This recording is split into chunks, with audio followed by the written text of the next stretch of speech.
今天世界上的诸多不平等、不公正，其实都是老欧洲的强盗们造成的。几百年前，当欧洲国家的先祖们用火枪或刀剑对全球不发达地区、不发达的国家进行殖民或掠夺的时候，靠的就是以刀剑相威胁。各位网友大家好，欢迎来到报民说。没粮、没气、没油，欧盟慌不慌呢？改不掉种族主义，就等着饥寒交迫吧。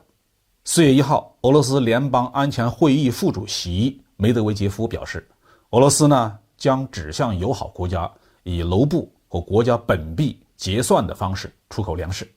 此前呢，俄罗斯早就宣布出口的石油天然气只能用卢布结算。俄罗斯的这一反制裁措施对欧盟刺激很大。欧盟一方面拒绝接受俄罗斯的条件，另一方面四处活动，甚至是游说中国，要求中国不要帮助俄罗斯规避制裁，同时希望中国做俄罗斯的工作，继续给欧盟提供粮食和能源。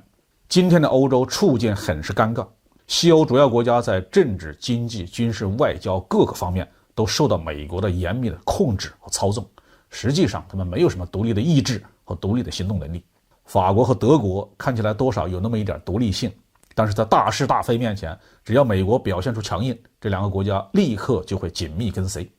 欧洲一贯的迁就靠拢美国，严重的损害了俄罗斯的利益，这也是俄罗斯这次下决心用武力解决乌克兰的主要原因。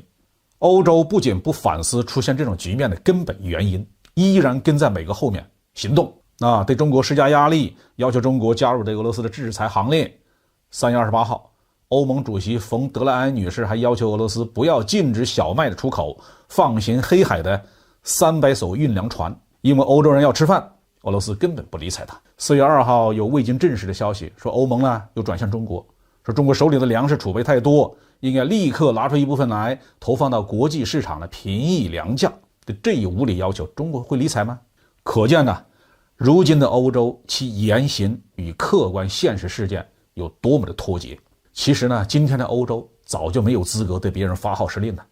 之所以还动不动就说梦话，是因为其骨子里的种族主义的本性。对世界史有所了解的人都知道，今天世界上的诸多不平等、不公正，其实都是老欧洲的强盗们造成的。几百年前，